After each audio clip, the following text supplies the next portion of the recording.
ஹalleluya good morning. விழுந்துருச்சுங்க, ரொம்ப நேரம் ஆயிடுச்சு. விழிச்சிட்டீங்களா?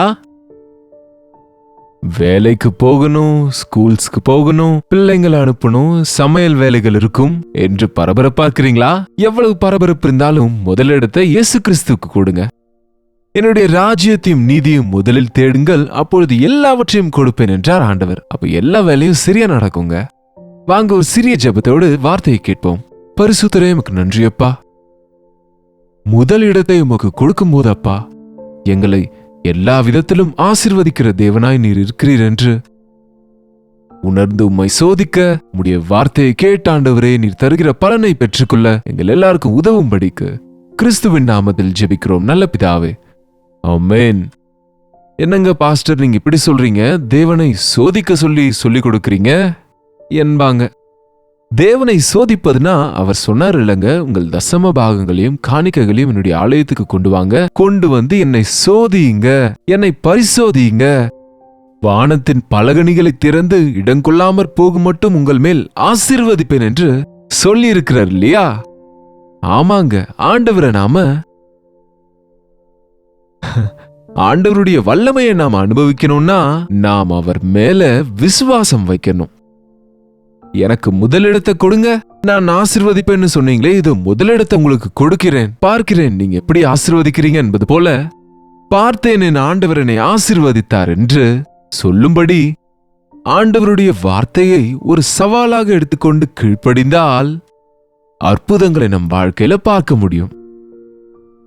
இன்றைக்கு மண்டேல திங்கட்கிழமை, ஞாயிற்றுக்கிழமையோட பக்தி முடிஞ்சிருச்சு. சிலருக்கு அடுத்த ஞாயிறு வரைக்கும் ஞாபகம் வர மாட்டாங்க ஆலயம், தேவன், வசனம். அப்படி இல்லைங்க, ஒவ்வொரு நாளும் எப்படி நமக்கு உணவு தேவையோ, ஒவ்வொரு நாளும் நம்முடைய உடலுக்கு எப்படி 3 வேளை சாப்பாடு தேவையோ, அது போல நம்ம ஆவிக்குரிய வாழ்க்கைக்கு ஒவ்வொரு நாளும் தேவனுடைய வசனம் அவசியம். சரீரத்திற்கு சரீர உணவு, ஆவிக்கு ஆவிக்குரிய உணவு தேவனுடைய வசனம். சரீரத்தில் இருக்கிறதுனால நமக்கு பசி எடுக்குது.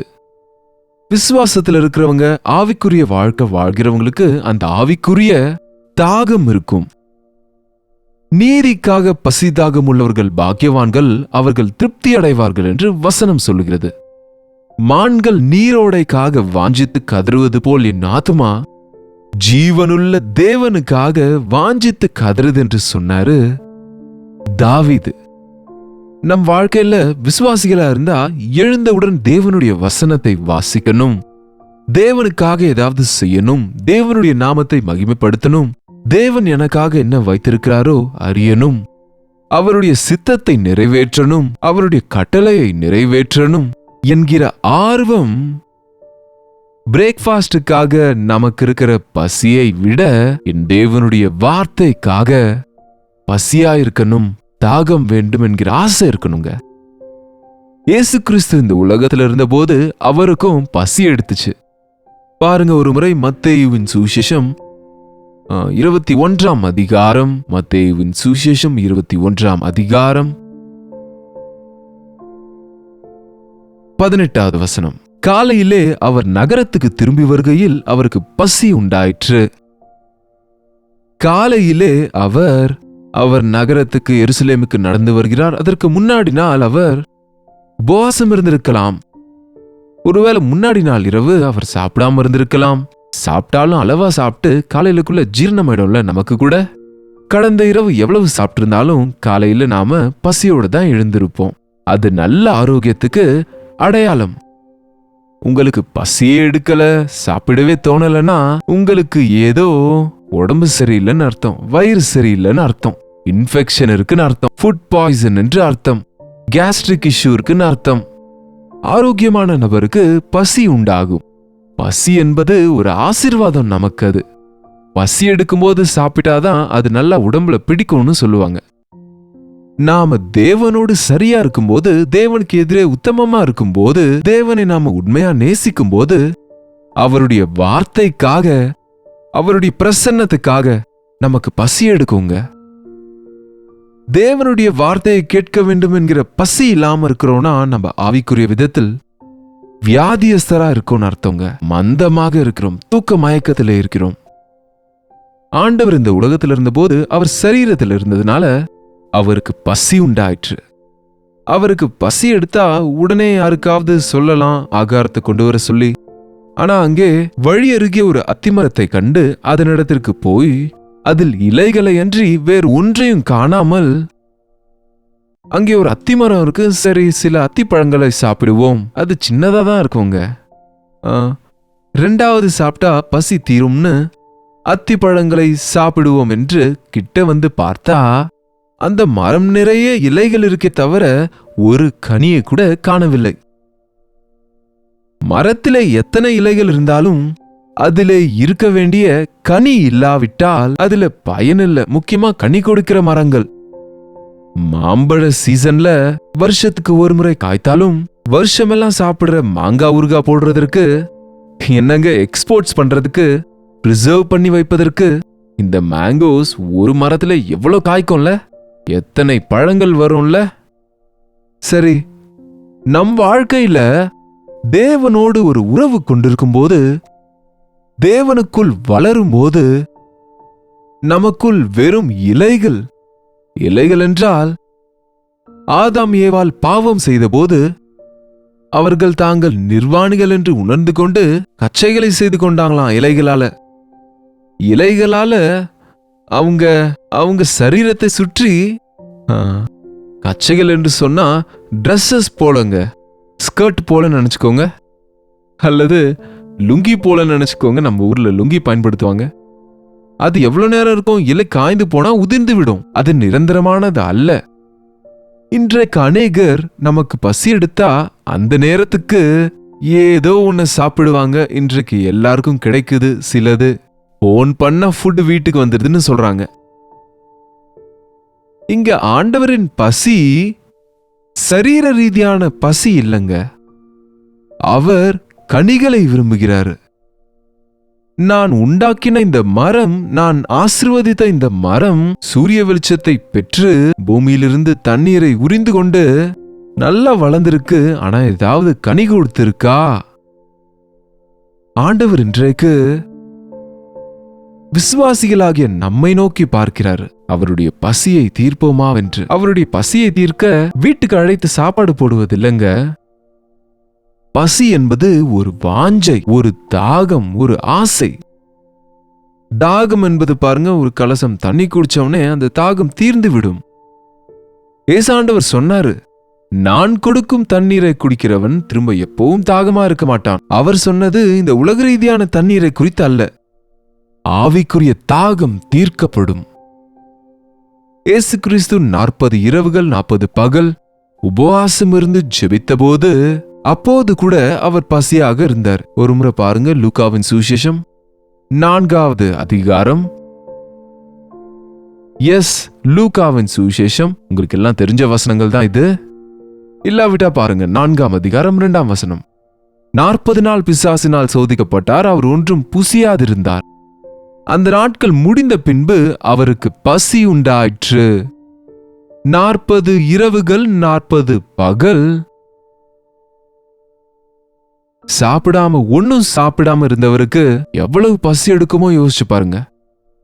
அப்போது பிசாசு வந்து ஒரு வார்த்தை சொல்றான், நீர் தேவனுடைய குமாரனே ஆனால் இந்த கல் அப்பமாகும்படி சொல்லும் என்றான். பசியை தீர்க்கணும்னா ஆண்டவர் உஷன்னா சாப்பாடு வந்துருங்க. ஆனா அவருடைய பசி இந்த உலக சம்பந்தமானது அல்ல.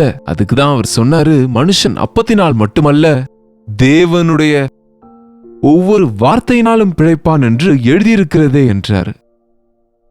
தேவனுடைய வார்த்தை நமக்கு உணவாக இருக்கு. இது ஜீவ அப்பம். இயேசாண்டவருடைய பசி ஆத்துமாக்கள் ரட்சிக்கப்படணும்ன்ற பசி, பாவியை தன் தவறான வழியிலிருந்து திருப்பணும் என்கிற பசி, பட்ட பிரயாசத்துக்கு ஆவிக்குரிய கனிகளை கொடுக்கிறவங்களாக விசுவாசிகளாகிய நாம் இருக்கணும்னு அவர் கனிகளுக்காக விசுவாசிகளாகிய தேவனை நம்பினோம் என்று சொன்ன நம்முடைய வாழ்க்கையில தேடுகிறாருங்க. இந்த நபருக்குள்ள என்னுடைய அன்பு ஒரு சொட்டாகிலும் காணப்படுதா?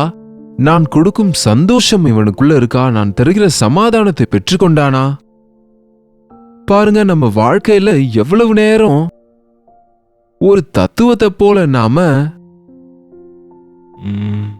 நியாயம் பேசுகிறவங்களாக, வெறும் வார்த்தைங்க பேசுகிறவங்களாக இருந்தா பிரயோஜனம் என்ன? கிரியைகள் இல்லாத விசுவாசம் செத்தது. கனி கொடுக்காத வாழ்க்கை வேஸ்ட், அது வீண். ஏசாண்டவருடைய பசி தெய்வீகமானது. தேவ பிள்ளைகளாகிய நமக்கு தேவனுக்கான பசி இருக்க வேண்டும். இன்னொரு இடத்தில் யோவானின் சுவிசேஷம் 4ஆம் அதிகாரத்தில் இயேசு கிறிஸ்து சமாரியா வழியாக செல்ல வேண்டியது இருந்ததாம். அப்படின்னா அங்க அவருக்கு ஒரு வேலை இருக்கு. எருசலேமுக்கு போவதற்கு யாரும் சமாரியா வழியா போக மாட்டாங்க. சமாரியர்கள் புறக்கணிக்கப்பட்டவங்க. எருசலேமுக்கு போக ஷார்ட்கட்ஸ் இருக்கு, அந்த ஊர் வழியா தான் போகணுங்கிற அவசியம் இல்லைங்க. ஆனா அவர் நடந்தே செல்லுவாரு. அந்த வழியாக போக வேண்டியதாக இருந்தது. அவருக்கு தெரியும் அங்க ஒரு பெண் இருக்கிறாங்க, அவங்க வாழ்க்கைய வெறுத்து சலித்து போயிருக்கிறாங்க, திருப்தி இல்ல, அவங்களுடைய தாகம் தீரல, அவங்களுடைய வாஞ்சை தீரவில்லை, அவங்க இச்சைகள் தீரவில்லை, அவங்களுக்கு திருப்தி இல்லை. அவங்க எவ்வளவா தன்னை திருப்திப்படுத்திக் கொள்ள எவ்வளவு வழிகளை முயற்சி செய்தாலுமே அவங்களுக்கு திருப்தி கிடைக்கவே இல்லை. அந்த நபரை சம்பாதிக்க வேண்டும், அவங்கள மாற்ற வேண்டும், அவங்க மூலமாக ஊரையெல்லாம் ஆசீர்வதிக்க வேண்டும் என்று நினைத்த ஆண்டவர் சரியா நடுப்பகல் 12 மணி நேரத்தில் அந்த யாக்கோபின் கிணற்றாண்டையில, அவங்க யாரு சொன்னாங்க அந்த டைமிங், கரெக்டா அவர் அங்க உட்கார்ந்தாரு. அவங்க அங்க வந்தாங்க. அங்க வந்த உடனே சீஷர்கள் என்ன செய்யறாங்கன்னா, அவங்களுக்கு பசி எடுக்குது. ஆண்டவருக்கும் தான் பசி எடுக்குது, அவரும் அவங்க கூட தான் நடந்து வந்தாரு. ஆனா அவங்களுடைய பசியை தீர்த்து கொள்ள ஊருக்குள்ள போனாங்களாம். ஏதாவது கிடைக்குமோ, தோசையோ ஏதாவது. என்னங்க, கொஞ்சம் பேர் பாருங்க, நம்ம கிராமங்களுக்கு செல்லும்போது அந்த காஃபி ஹோட்டல் எங்கேயோ இருக்கும், அல்லது வண்டி மேலேயே சிலது உணவுகளை சமைத்து கொண்டு இருப்பாங்க. அப்படியாக அவங்க ஊருக்குள்ள ஆகாரத்தை தேடி போயிட்டாங்க. அதுக்குள்ள சமாரிய ஸ்திரீ வந்துட்டாங்க. ஆண்டவர் அவங்களோட பேசினாங்க. அவங்க இருதயம் திறக்கப்பட்டது. அவங்களுடைய தாகம், காம தாகத்தோடு அவங்க இருக்கிறாங்க. உனக்கு இந்த ஜீவ தண்ணீர் வேண்டும் என்றாலும் கணவரை கூட்டிக் கொண்டு வானா, எனக்கு கணவர் இல்லை என்றாங்க. உண்மையாதான் சொன்னமா, உனக்கு 5 கணவர் இருந்தாங்க, இப்ப இருக்கிறவருடைய கணவர் அல்ல என்ற வார்த்தைக்கு அவங்க அதிர்ந்துட்டாங்க. அவங்களுடைய இருதயம் திறக்கப்பட்டது. அவங்க வாழ்க்கையின் ரகசியங்கள் வெளிப்பட்டது. அவங்க உலக இரட்சகர் இவரே என்று அறிந்து கொண்டாங்க. அவங்க தன் குடத்தை விட்டுட்டாங்க, தன் பாவத்தை விட்டுட்டாங்க. ஊருக்குள்ளே ஓடி போய் சொன்னாங்க, நான் செய்த எல்லாவற்றையும் ஒரு மனுஷன் எனக்கு சொன்னார், அவரை வந்து பாருங்கள், அவர் கிறிஸ்துதானோ என்றாங்க. அந்த ஊர்ல அநேகர் விசுவாசித்தாங்க. இன்னும் அநேகர் ஆண்டவரிடம் வந்து இன்னும் 2 நாள் அங்க இருக்க சொல்லி அவங்க எல்லாம் அவருடைய வசனத்தை கேட்டு, கடைசியாக அவங்க சொன்ன சாட்சி என்னன்னா, நீ சொன்னதினால் அல்ல, அவர் போதனையை நாங்களே கேட்டு அவர் மெய்யாய் உலக இரட்சகர் என்று விசுவாசிக்கிறோம் என்றாங்க. கர்த்தர் நல்லவர் என்று ருசி பார்த்து அறிந்து கொள்ளுங்க. சாப்பாடை பற்றி எத்தனை போட்டோ பார்த்தாலும் நமக்கு பசி தீராதுல்ல. ஷோகேஸ்ல இருக்கிற அந்த ஆகார பதார்த்தங்களை, அந்த ஃப்ரூட்ஸ் எல்லாம் பார்த்தா நமக்கு வயிறு நிறையுமா? நாம் அதை ருசித்து அனுபவிக்க முடியுமா? ஆண்டவரை குறித்து எவ்வளவு கேட்டாலும் எவ்வளவு சொன்னாலும் அந்த ஆண்டவருடைய அன்பை நீங்க ருசி பார்த்து அறிந்து கொள்ள வேண்டும், நீங்க அனுபவித்து அறிந்து கொள்ள வேண்டும். அவரிடத்துல மனமகிழ்ச்சியா இருக்கணும். அவர் பாதத்தில் உட்கார்ந்து அவருடைய வார்த்தையை கேட்கணும், அவருடைய குரலை கேட்கணும். ஊருக்குள்ள போனவங்க சீஷர் திரும்ப வந்து 31ஆம் வசனம், சீஷர்கள் அவரை நோக்கி, ரபி, போஜனம் பண்ணும் என்று வேண்டிக் கொண்டார்கள். போஜனத்தை வாங்கிட்டு வந்தாங்க. எங்கிருந்து வாங்கிட்டு வந்தாங்களோ, எங்க கிடைச்சதோ அவங்களுக்கு தெரியாது. அவங்க சாப்பிட்டு விட்டு வந்து அவருக்கு பார்சல் கொண்டு வந்திருப்பாங்களோ என்னமோ. ஒருவேளை போஜனம் பண்ணும்படி அவரை வேண்டிக் கொண்டார்கள். அதற்கு அவர், நான் புசிப்பதற்கு நீங்கள் அறியாத ஒரு போஜனம் எனக்கு உண்டு என்று அவர்களோடு சொன்னார். அவருடைய பசி தீர்ந்துருச்சு. ஒரு ஆத்துமாவை சரியான வழியிலே திருப்பின போதே, ஒரு ஆத்மாவை ரட்சிப்புக்குள்ள நடத்தின போதே அவருடைய பசி தீர்ந்து விட்டது. நீங்கள் அறியாத போஜனம் எனக்கு உண்டு. என்ன அது? அவங்க அறியாத போஜனம், நான் என்னை அனுப்பினவருடைய சித்தத்தை செய்வதே என்னுடைய போஜனமாயிருக்கிறது. நீங்கள் அறியாத போஜனம் இருக்குன்னா சீஷர் நினைச்சாங்க 33ல சீஷர்கள் யாராவது அவருக்கு போஜனம் கொண்டு வந்திருப்பானோ என்று ஒருவரோடு ஒருவர் சொல்றாங்க. யாராவது கொண்டு வந்திருப்பாங்க, இதை விட நல்ல சாப்பாடை கொடுத்திருப்பாங்க என்று நினைக்கும் போது ஆண்டவர் சொல்றாரு, நான் என்னை அனுப்பினவருடைய சித்தத்தின்படி செய்து அவருடைய கிரியையை முடிப்பதே எனக்கு போஜனமாயிருக்கிறது. என்ன உணவு? என்னை அனுப்பினவருடைய சித்தத்தின்படி செய்து அவருடைய கிரியையை முடிப்பதே எனக்கு போஜனமாக இருக்கிறது. ஆவிக்குரிய விதத்திலே வளர்கிற நாம, தேவனுடைய நன்மைகளை பெறுகிற நமக்கு உண்மையான ஆகாரம் அனுப்பின ரட்சித்த ஆண்டவரின் சித்தம் என்னமோ என் வாழ்க்கையில அறிய வேண்டும். அவருடைய கிரியை என் பேரில் என்ன இருக்கு அதை நான் முடிக்க வேண்டும். உங்க எல்லார் பேரிலும் தேவனுக்கு ஒரு வேலை இருக்குன்னு நீங்க ஒத்துக்கிறீங்களா? ஒரு நோக்கத்தோடு தேவன் உங்களை ரட்சித்தார் என்று அவருடைய சித்தம் உங்கள் பேரில் ஒன்று இருக்குன்னு உணர்ந்தீங்களா? முழங்கால் போட்டு ஜெபிங்க, ஆண்டவரே என் வாழ்க்கையின் பேரில் உம்முடைய சித்தம் என்ன? எனக்கு நீர் ஒப்பு கொடுத்த வேலை என்ன? கடமை என்ன? எதற்காக நான் என்னுடைய தாயின் கருவிலே நான் உருவானேன் என்று அறிந்து கொண்டு பாருங்க, அதை செய்து முடிக்க பிரயாசப்படுங்க. அப்போது நீங்க ஆவிக்குரிய விதத்தில் திருப்தியாக இருப்பீங்க. நான் எதற்காக கிறிஸ்து இயேசுவினால் பிடிக்கப்பட்டேனோ அதை நான் பிடித்துக் கொள்ளும்படி ஆசையாய் தொடருகிறேன் என்ற பவுலை போல ஆண்டவருடைய சித்தத்தை அறிவது, அவருடைய சாட்சியாய் வாழ்வது கற்றுக்கொள்ளுவோம். ஜெபிப்போம். பரிசுத்தரே, அன்புள்ள தகப்பனே, இன்னொரு முறையப்பா உம்முடைய பாத தண்டையிலே வருகிறோம். உடல் ரீதியான பசிக்காக ஒவ்வொரு நாளும் பிரயாசப்படுகிறோம், ஓடுகிறோம். கையளவு வயிற்றுக்காக ஏதேதோ கஷ்டங்களை பட்டு நாங்கள் உணவை ஆயத்தப்படுத்துகிறோம், சம்பாதிக்கிறோம். எவ்வளவு சாப்பிட்டாலும் திருப்தியற்றவர்களாக, சம்பாதித்தாலும் நிறைவற்றவர்களாகவே இருக்கிறோம் அப்பா. இந்த உலக பிரகாரமான ஆகாரத்தை மிஞ்சின ஆவிக்குரிய ஆகாரம் உண்டென்று தேவனுடைய சித்தத்தை அறிவது, தேவனுடைய நோக்கத்தை அறிவது, தேவனுடைய வசனத்தை அறிவது, அவர் ஒப்பு கொடுத்த வேலையை முடிப்பதே உண்மையான திருப்தி என்று உணர்வதற்கு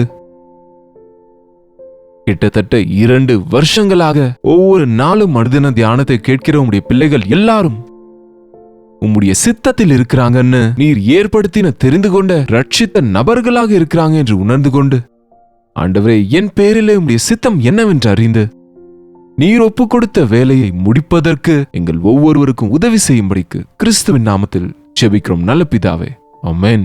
பிதாவாகிய தேவனுடைய அன்பும் குமாரனாகிய இயேசு கிறிஸ்துவின் கிருபையும் பரிசுத்த ஆவியானோருடைய அந்யோன்யமும் ஐக்கியமும் கூடி வந்திருக்கிற நம் அனைவருக்கும் இப்பொழுதும் சதா காலமும் துணையாக இருப்பதாக, ஆமென்.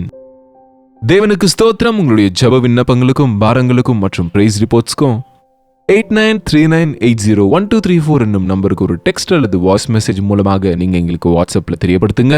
உங்களுக்காக ஜெபிக்க ஆவலோடு இருக்கிறோம். நீங்களும் ஜெபிங்க. கர்த்தருக்கு சித்தமானால் நாளை உங்களை சந்திக்கிறேன். அதுவரை கர்த்தருடைய கிருபை உங்களுக்கு துணையா இருப்பதாக.